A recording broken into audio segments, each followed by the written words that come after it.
All right, I thought it might be useful to do a demonstration video on how to do some of this stuff in Excel. I just got through with recording 3 videos on data and distributions, and I thought you guys might want to see how to make some of this a reality in Excel. So we're going to use the data from those videos. So this is the idea was we just measured 13 people in their level of agreeableness. Again, you can think about this as any variable you want to. It kind of doesn't matter what the variable is. But I thought I would show you how to do some of this stuff in Excel so that you have a way of like practically implementing some of the stuff that I'm teaching you the concepts behind in some of the other videos. So these are the data as they would have been collected. You know, this would have been like maybe the first person that you asked, the second person, and so on. So they're just in order, an arbitrary order, maybe the order that you entered the data in, which itself may be rather arbitrary, or the order in which you talk to these people, whatever it is. But it's not a terribly useful order to do things like frequency distributions and grouped frequency distributions and so on.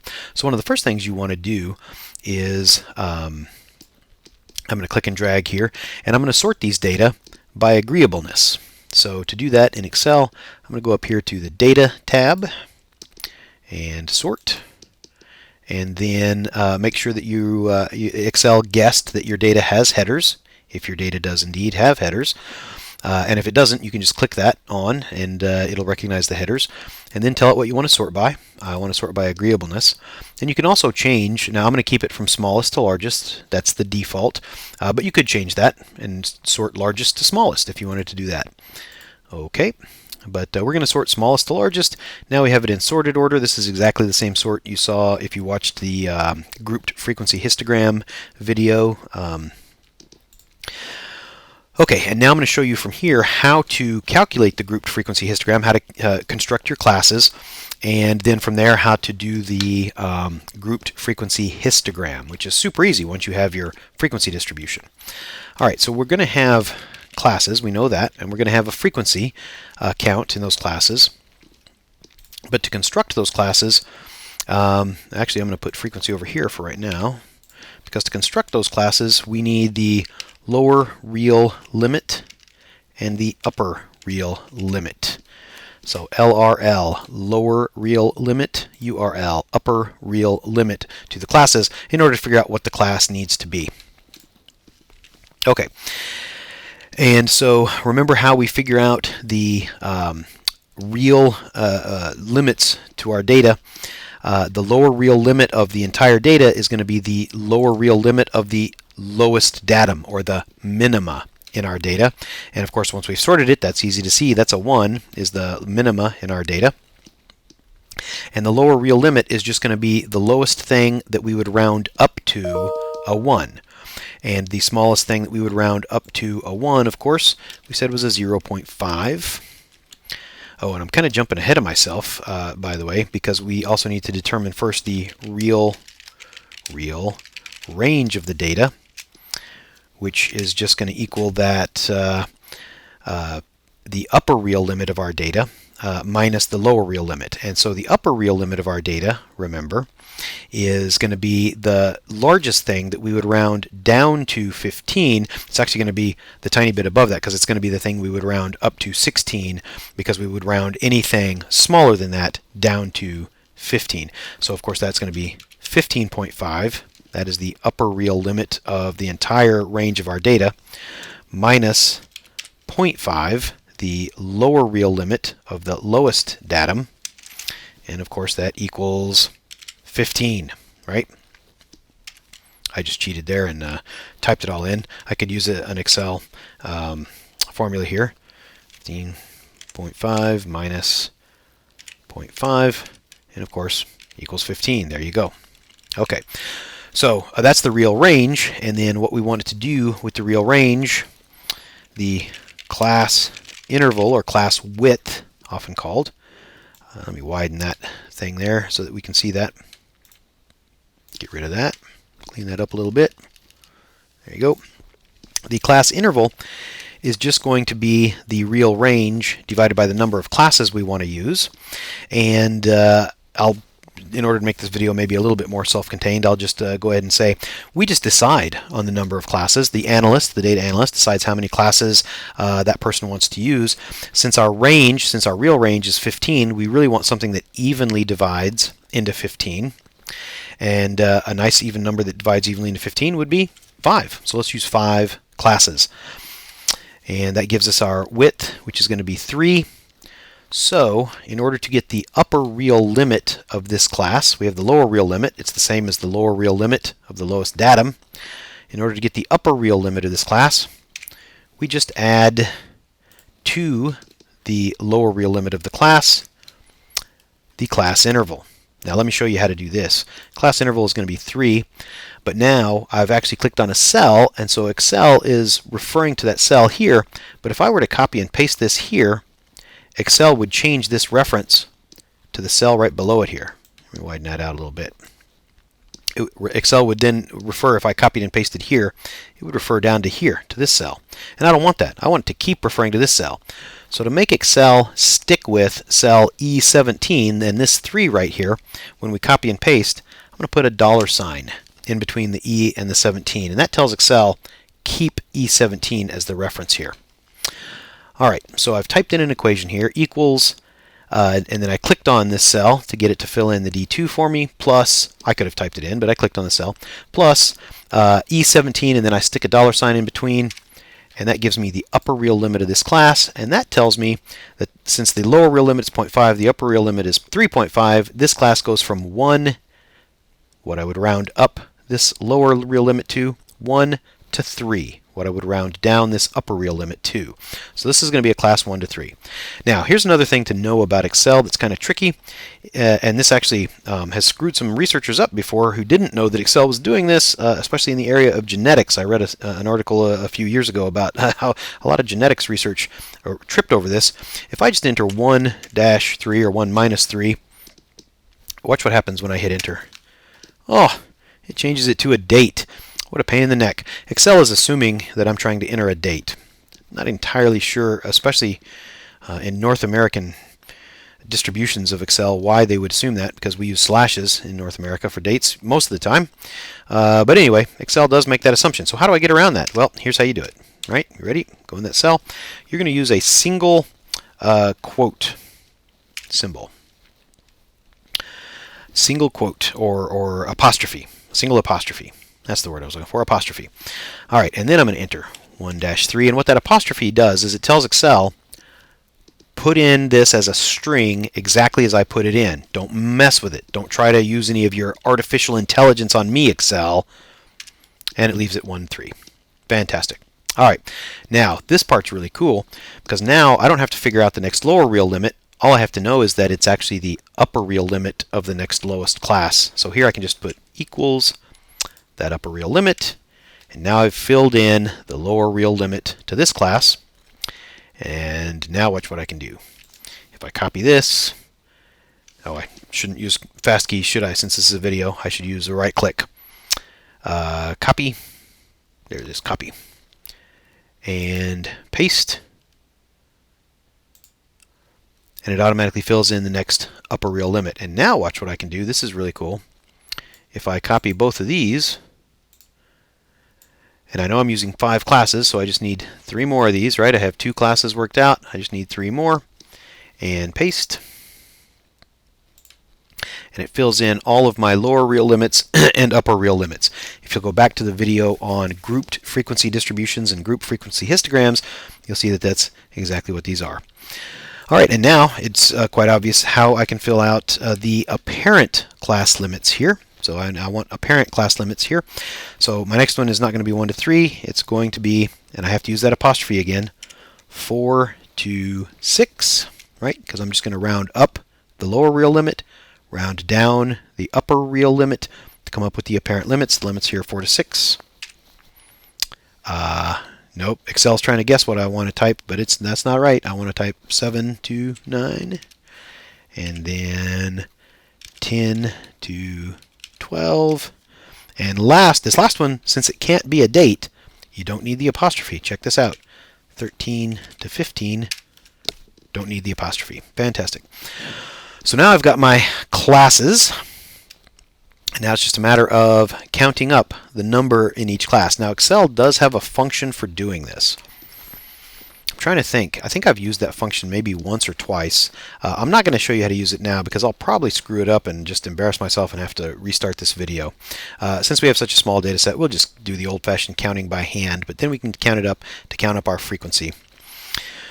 So we have in the interval 1 to 3, we have exactly one observation in that interval. In the interval 4 to 6, that one counts. Yep, that one counts. We have 3 in that interval. In the interval 7 to 9, 1, 2, 3, 4, 5. We have 5 in that interval of 7 to 9. 3 fall in the interval of 10 to 12. And only one observation falls in the interval 13 to 15.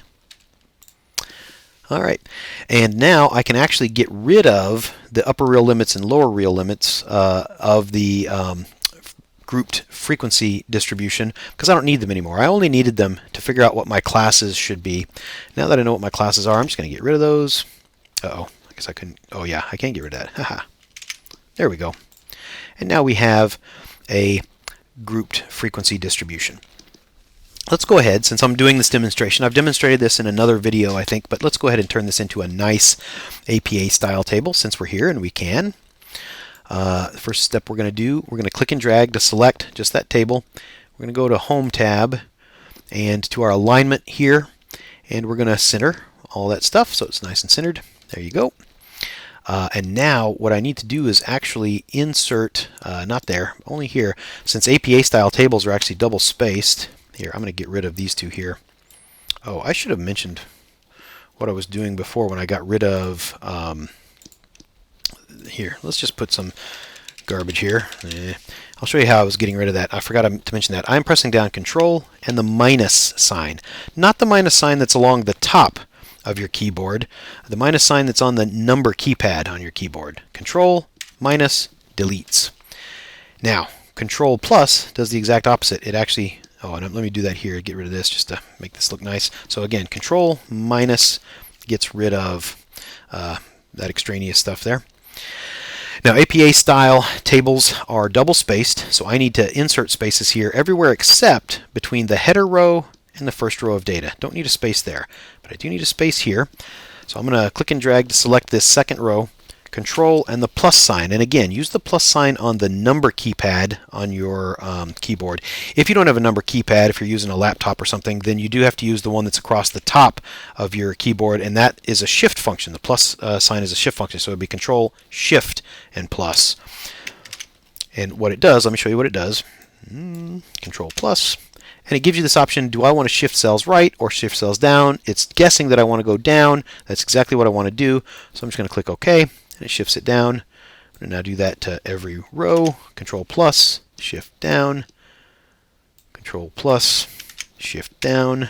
Click and drag, Control plus, shift down. And now I have a nice double-spaced table. Down below this lower, the last row of data, I am going to, up here in the font box, I'm going to put a bottom border in there. Bottom border, and I'm going to put a border in between the class and the header row and the first row of data. So now I have these nice lines that sort of set off the data from the header and from everything else that's not a part of the table. And just to see, let's see what that would look like. Let me open up a blank Word document so I can show you what that would look like if you copy and paste it into a Word document, Microsoft Word. There's Word. So I can now take that and just copy and paste into Word.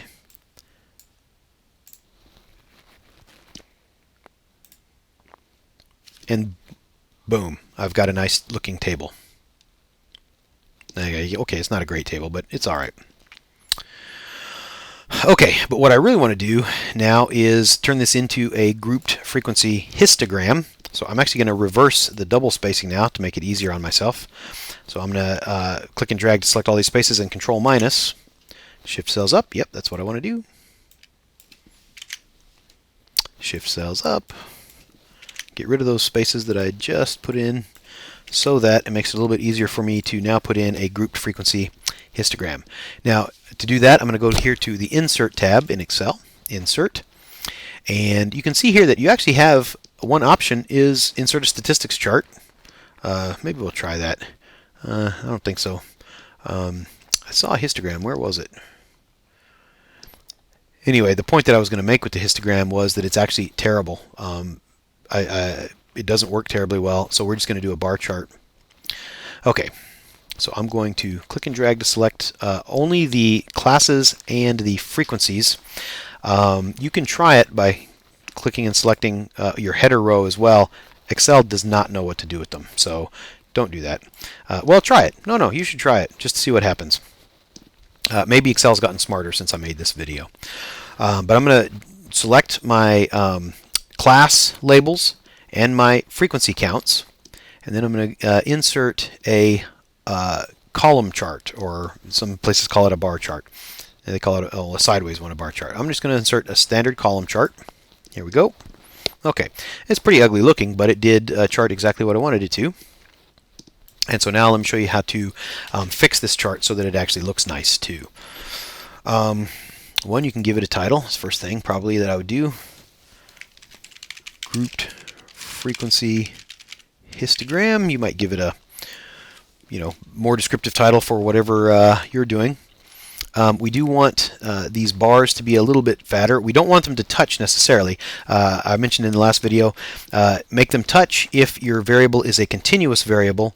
Leave them not touching if your variable is a discrete variable.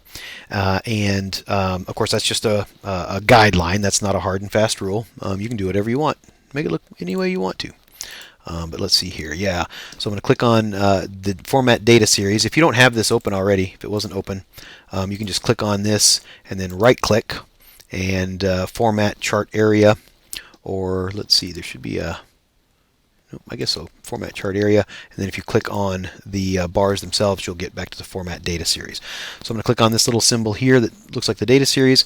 Gap width, I'm going to reduce that quite a bit. Yeah, that looks much better. Okay, you could reduce it even more, but again, only go to 0 if you have continuous data. Again, just a guideline. Do whatever you want. There you go. Good enough. All right, so that looks pretty nice. A few other things that we do need, though, on these. So let's see. When you click on the chart, you should get these little option buttons here to add stuff and change stuff, including this little plus button here. Click on that. I'm going to add axis titles, so that I can tell people what the x-axis and y-axis means. So this is class.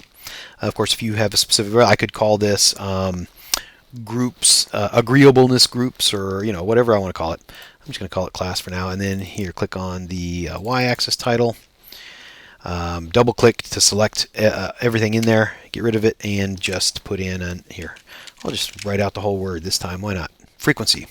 There you go. A couple of other things to keep in mind.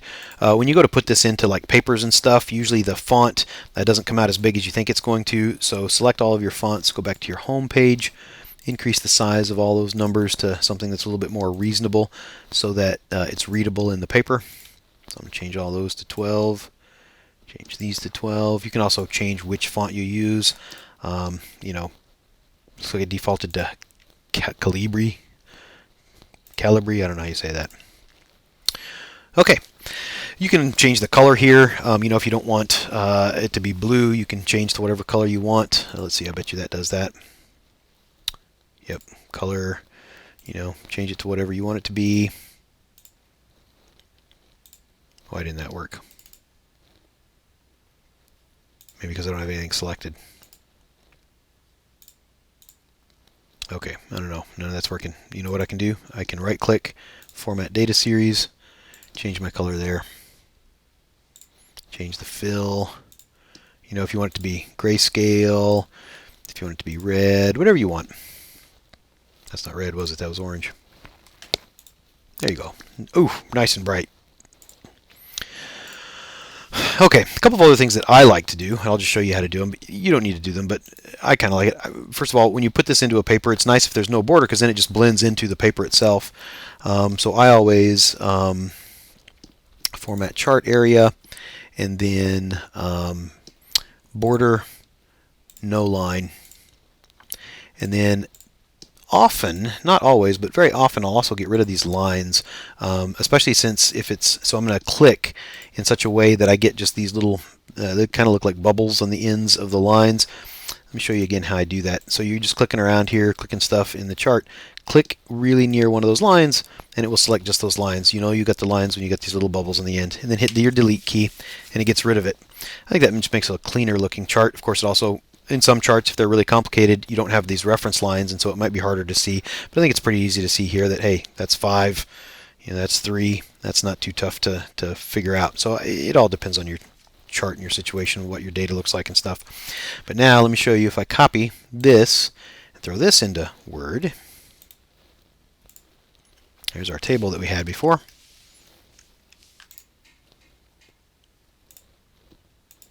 So I'm just going to use this first paste option.